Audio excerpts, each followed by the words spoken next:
Hi, everyone out there in the Instagram world. Hope you're having an awesome isolation Easter. I just wanted to touch base with everyone because I promised that tonight at around 7:30 I would hop on and talk all things estrogen, estrogen dominance, basically whether it's environmental induced, genetic induced, or whether you're just a woman going through that, changing life from from perimenopausal to menopause. That's why I'm here to discuss this. This is not scripted. I didn't plan this. I haven't got a whole bunch of notes, so it's pretty much, first of all, just giving you my personal experience on how I've combated estrogen dominance over the last, probably 10 years. So let me start by just sharing with you my story. I was not blessed with a genetically gifted body. My heritage, my background's Italian and Turkish. So everyone in my family was always quite big and overweight, and we all had the big thighs and the big booties and the bat wings with all the fat on the back of the arms, and the bloated bellies all the time. And so by the time I got to adolescence, I was ridden with cellulite from my knee to my waist, and it didn't matter how much I had dieted. My mum put me on a diet. Yeah, it was literally like chicken and broccoli. I had tried intermittent fasting. I had tried a whole host of different types of protocols, and nothing had worked. And then I got into my early 20s, and I left home. And interestingly enough, and this is where things started to click a little bit differently with me, okay? I was feeling a lot less stressed about life. I was traveling, I was earning money, I'd started training in the gym, wasn't competing yet. I was only 21 years old, and all of a sudden my weight actually started to drop off. And if I look back at it now, I can actually see that, I didn't have the stress that I had growing up as a kid, or the pressures that I had when I was at school. I was like living life, doing what I wanted. Life was awesome, no stress, right? Then I got into competing at around the age of 25 years old. And at the age of 25, I decided that I'd do my first bodybuilding comp. I had 9 weeks to prep for it, didn't know what I was doing. Just did everything my coach told me to do, which is pretty much suck air when I was hungry, do copious amounts of cardio, trained endlessly twice a day, sometimes 3 times a day. And the deficit of calories was so huge that it was basically like I was permanently starving myself, okay? So there was about 3 ingredients of food that I was allowed to have over the course of that 9 weeks. Now, don't get me wrong, I got on stage, looked fantastic, cleaned up, won the show. And then the aftermath kicked in. And I literally put on everything that I had lost, plus some, and alongside putting on all that weight and dropping all that muscle, I had to deal with depression, irritable bowel syndrome, ridiculous food cravings, you name it, what have you. And it didn't matter what, I went to all these different naturopaths, and I went to all these different, medical practitioners to help me out, and I couldn't find anyone that could just get it all working together at once. And so the reason why I wanted to bring this across to you today was just pretty much to give you a better understanding on 2 of the main factors that you can actually use to help improve your estrogen balance, okay? So what we're talking about here is, if I just rewind a minute and I go back to my bodybuilding experience, in the bodybuilding world, it's all about eliminating the estrogen because that's what makes you fat and watery and it doesn't bring your muscles out.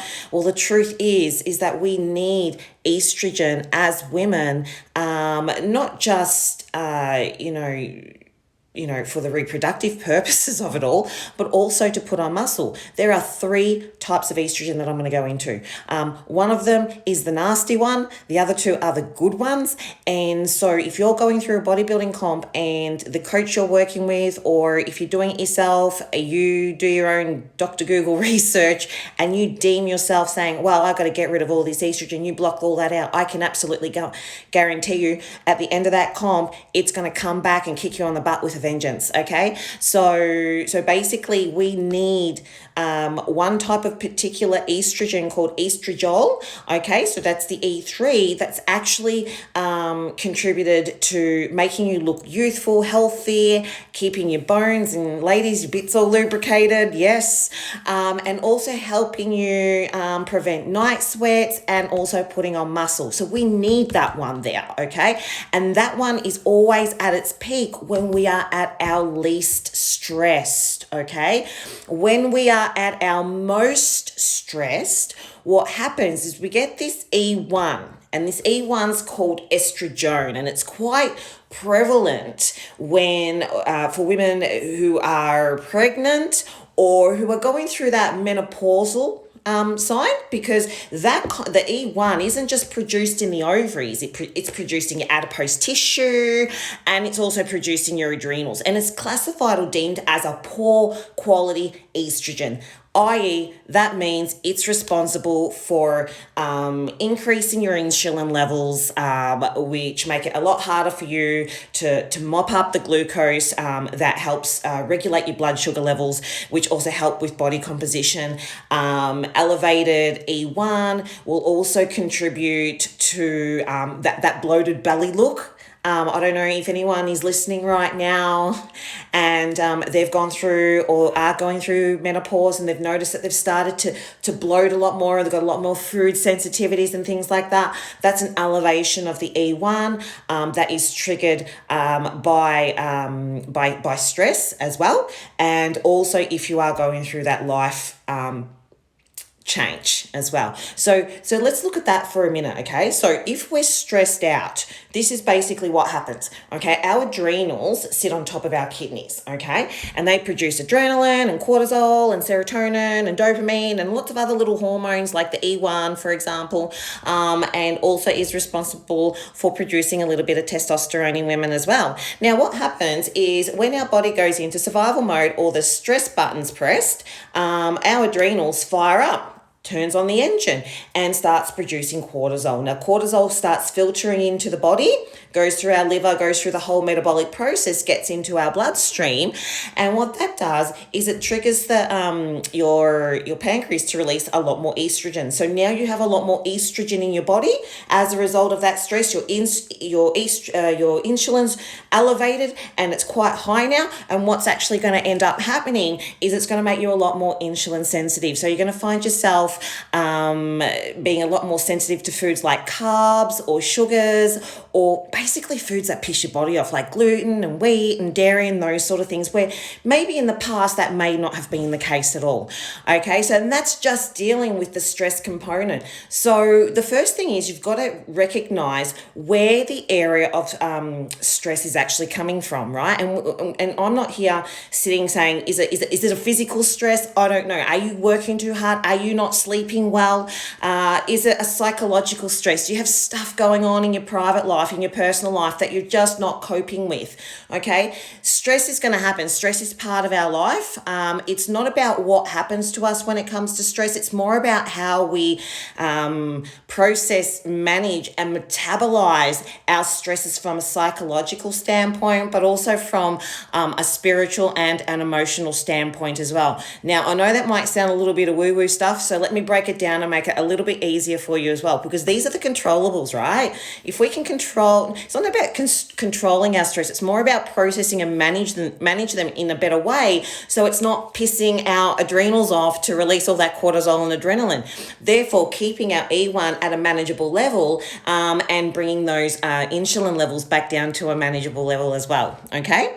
So What can we do? Okay, so let me give you a few tips around it. You've probably heard it all before. I use an app called Headspace. It's free. It has meditation on there from anything from like 1 minute all the way up to 20 minutes, and in lots of different contexts as well. So from stress to anxiety to maybe not sleeping well, to deep relaxation. So I make sure that I start and finish my day with at least 5 minutes of headspace, okay? Because it sets the tone and sets the theme for the day for you. That's the first thing that I do.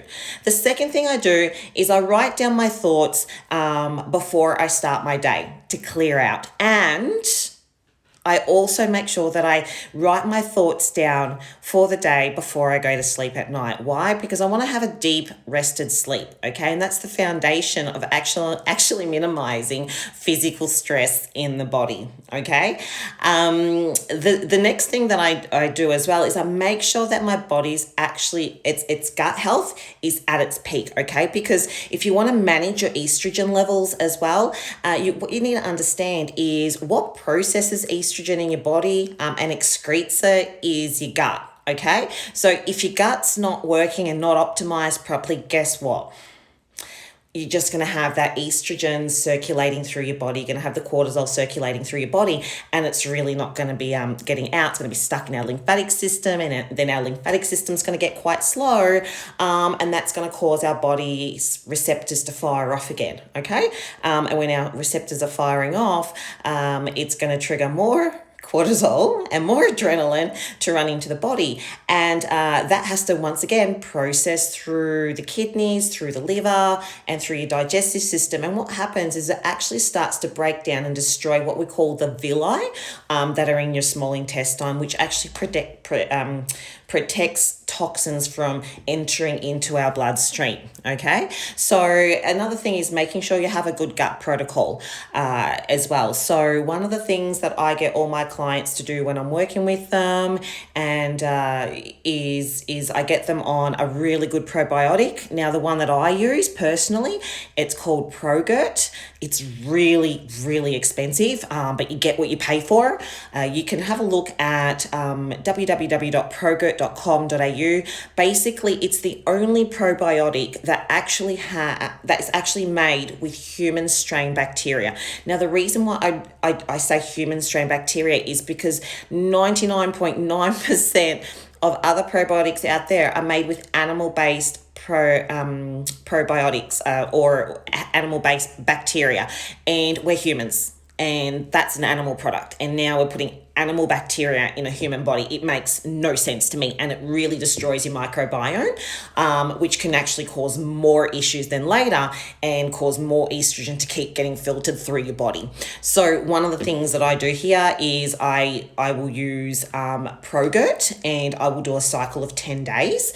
Once I've done that cycle of 10 days, I will then continue using ProGert for another 3 months at 1 sachet a week. That's all you'll need. It is literally, it's literally probiotics on steroids, okay? This thing here, it is supercharged to the max. So now your, digestive system's had a service, a Rolls Royce service. It's clean, it's set, and what I do to keep on top of it on a weekly basis, apart from the ProGert, is I use a product called Gut Right by ATP Science. So I just whack that in my smoothies along with slippery elm bark as well. I whack that into my smoothies as well, and glutamine.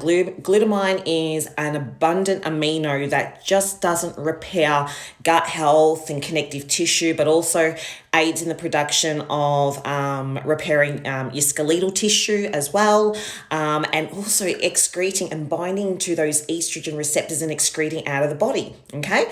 So once that's working, then we can start looking at putting some supplements in our body that are actually going to help excrete that, okay? So we've talked about the stress side of things. We've now talked about looking after your gut and making it purr like a kitty cat and hum like a Ferrari.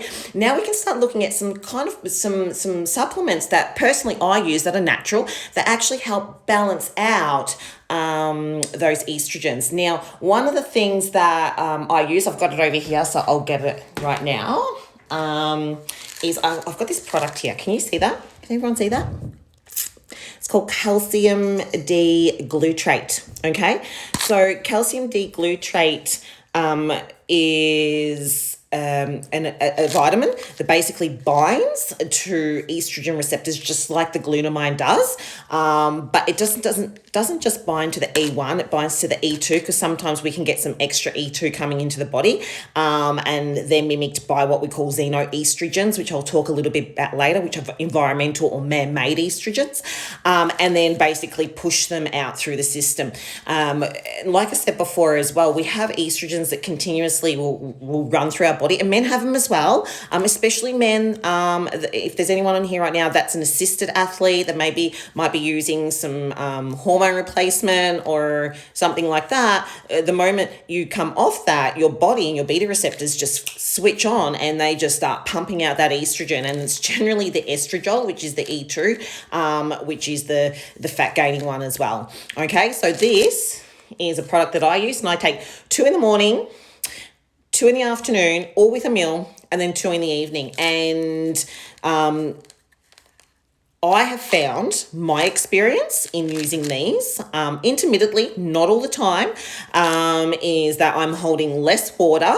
My moods are a lot more stable, and I generally tend to find that my compositions are just that little bit drier, and I'm just that little bit leaner as to when I'm not using it. So generally speaking, for women, especially women who are, get a really high influx as they start becoming quite like premenstrual, I say take 2 of these 3 times a day, starting 10 weeks out of your period, and you'll find that your estrogen levels will just balance out as well, and then your periods won't be as dramatic if you're someone that's prone to that.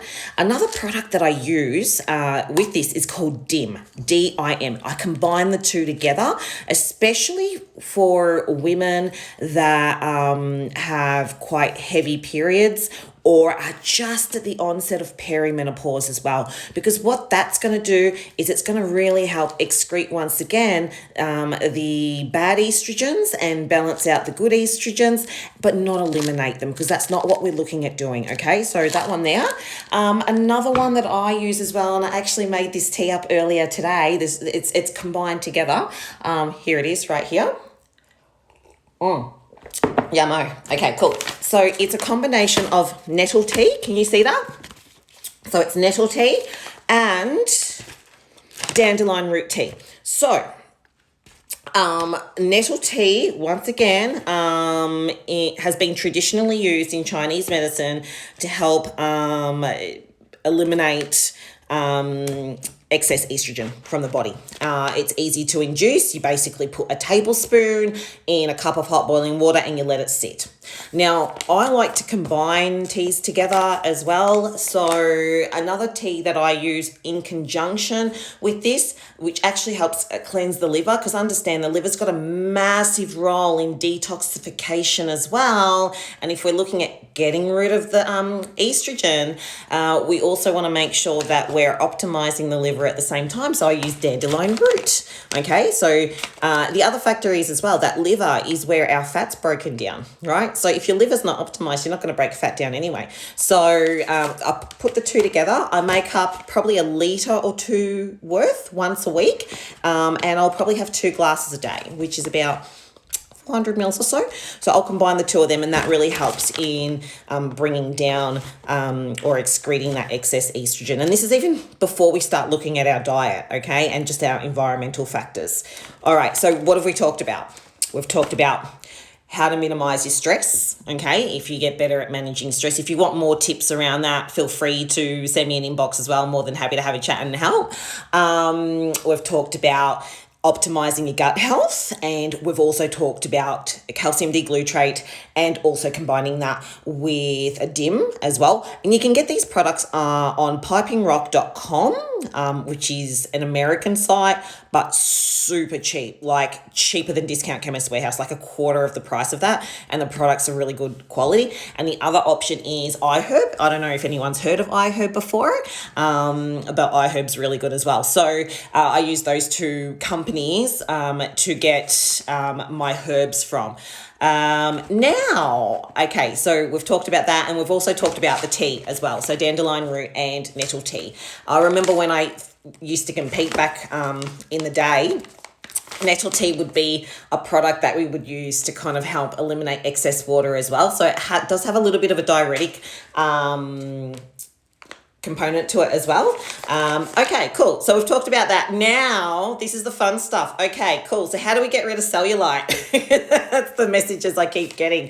How do we get rid of the cellulite? And how do we have lean legs and a tight bum and a flat tummy and all the rest of it? Okay, so let's talk about the naughty estrogen. So especially in women, we have an abundant of estradiol, which is the most common estrogen in women before they hit menopause. Okay, so what happens is in our environment we're exposed to a whole host of what we call xenoestrogens. Okay, now xenoestrogens are man-made, and they are literally found in almost anything. And interestingly enough, I look at, individuals 20, 30 years ago, and they're, and basically, the lack of, estrogen issues that used to happen back in those days compared to today. And so many of them are a result of environmental estrogen. So if we can look at just eliminating those environmental xenoestrogens, automatically, as an individual, you're going to find your composition improve. So what am I talking about? Where are they found? Okay, so they are found in makeup. They are found in household cleaning products. They are found in chemicals, in building chemicals. They are found in certain foods that we eat, certain preservatives that we eat as well. So they are found in plastics especially. So if you are someone who heats their food up in plastic, it is kind of like, you may as well be pouring xenoestrogens on your food and inducing them, because what that does is it actually decreases the density of nutrition that is actually going into your body, because it's masked by all these xenoestrogens. So if you heat your food, make sure you're heating them in a glass container. The next thing is, don't drink out of plastic bottles. Drink out of glass bottles or stainless steel bottles, because a lot of the plastic bottles that we're exposed to have been sitting out in the sun. And the moment in storage or what have you, and what happens is then we start drinking that water that has xenoestrogens in it, and we're wondering why we're then holding water, feeling bloated, moods are going up all over the shop, because it's actually triggering the E2 to produce more of its own as well on top of that. So let's look at eliminating all environmental factors, and even things like shampoos and conditioners. And so the next time, or what I would say is, over time, if you start making a lifestyle change in being more aware of what you're putting on and in your body and what you're surrounding yourself with, even like the washing powders that we use as well, right? And start over time moving more towards more natural based products, or at least being more aware of what products are actually going into your body, or what ingredients are actually going into them, your body's not going to freak out as much, because remember that's a stress on the body. That's a physical and a nutritional stress on the body, and it's going to cause your body to downregulate metabolically and shut down every other function in the body. So that's, I guess, what I wanted to go through with everyone today and share with you, because I think it's really important to understand that most of our estrogen dominance is actually manageable. Okay, so number number one, get rid of the environmental estrogens. Over time, I have been in environmental estrogen free now for 3 years. Now, don't get me wrong. I'm sure there's times where, sometimes I do have that bottle of water instead of drinking out of my stainless steel. And, there have been times where I've heated up my food up in a microwave. Naughty me. But I really feel the difference when I go from being really clean and really mindful about what's going into my body, right? To then being a little bit lazy, and then what happens? And it doesn't happen straight away. It kind of just creeps up over a few weeks. Okay. So let's look at what we can do to help improve our body composition and minimize the effects that estrogen have in our body by balancing it out. So the first one is managing your stress, okay? Your mental stress, your emotional stress, your spiritual stress, your hormonal stress, and your physical stress. And you can do that by meditation, deep breathing exercises, getting good quality sleep, obviously eating good nutritional foods that are whole and chemical free. The other thing is look at bringing in some DIM and calcium D-glutarate into your diet as well. This is what I use. I still do, and it works wonderfully. And then I look at also making sure that each week I am inducing and servicing my body with dandelion root tea and also nettle tea as well. Okay. In terms of xenoestrogens, just getting rid of over time, not all at once. Okay. If you want to, if you can, great. Getting rid of all those environmental estrogens from your life. Okay. The easiest thing to do is don't eat your food in a plastic container after it's been heated, and go out and buy a good quality stainless steel bottle. Start drinking out of that, or start drinking out of some glasses instead of plastic containers as well. Okay. If anyone's got any questions based around what I've discussed today, I know it's a very short discussion that I've had. It's not one that was intended to go into complicated details, but if you want more information, if you want more resources, just want to have a chat about your particular situation, feel free to send me an inbox, or you can email me at lisa@bodyfittraining.com.au. Apart from that, everyone, have a happy Easter. Don't eat all your eggs at once. And I'm sure I'll be coming to you over the next couple of days as well with some other discussions around